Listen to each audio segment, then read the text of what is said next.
Friends, মই আয়ুষ ৰং চেনেলত সম্প্ৰচাৰিত হৈ থকা পতিতৰা ধাৰাবাহিকখনৰ আজিৰ খণ্ডটো চাবলৈ বহুত বেছি ভাল লাগিব, কিয়নো আজিৰ খণ্ডটোত বেদহঁতৰ ঘৰলৈ পুলিচ যাব আৰু বেদক তাক সোনকালে উলিয়াই দিয়ক, নহ'লে মই কিন্তু এনকাউণ্টাৰ কৰিম। আপোনাৰ যদি পুত্ৰৰ স্নেহ আছে আৰু পুত্ৰক যদি সুশৰীৰে চাব বিচাৰে তেতিয়াহ'লে 12 ঘণ্টাৰ ভিতৰত চাৰেণ্ডাৰ কৰিবলৈ দিয়ক, নহ'লে পৰিণাম ভয়ংকৰ হ'ব বুলি পুলিচে কোৱা দেখিবলৈ পাব।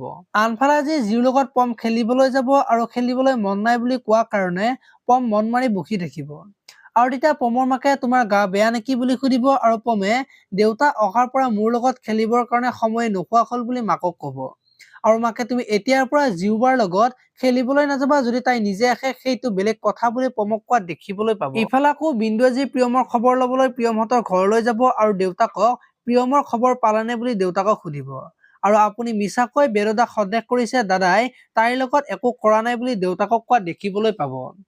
আপোনালোকে পতিতৰা ধাৰাবাহিকখন চাই কেনেকুৱা পায় কমেন্ট কৰি জনাব। যদি আপোনালোকে এতিয়ালৈকে চেনেলটো ছাবস্ক্ৰাইব কৰা নাই তেতিয়াহ'লে চেনেলটো ছাবস্ক্ৰাইব কৰি ভিডিঅ'টোত এটা লাইক কৰি দিব। ধন্যবাদ।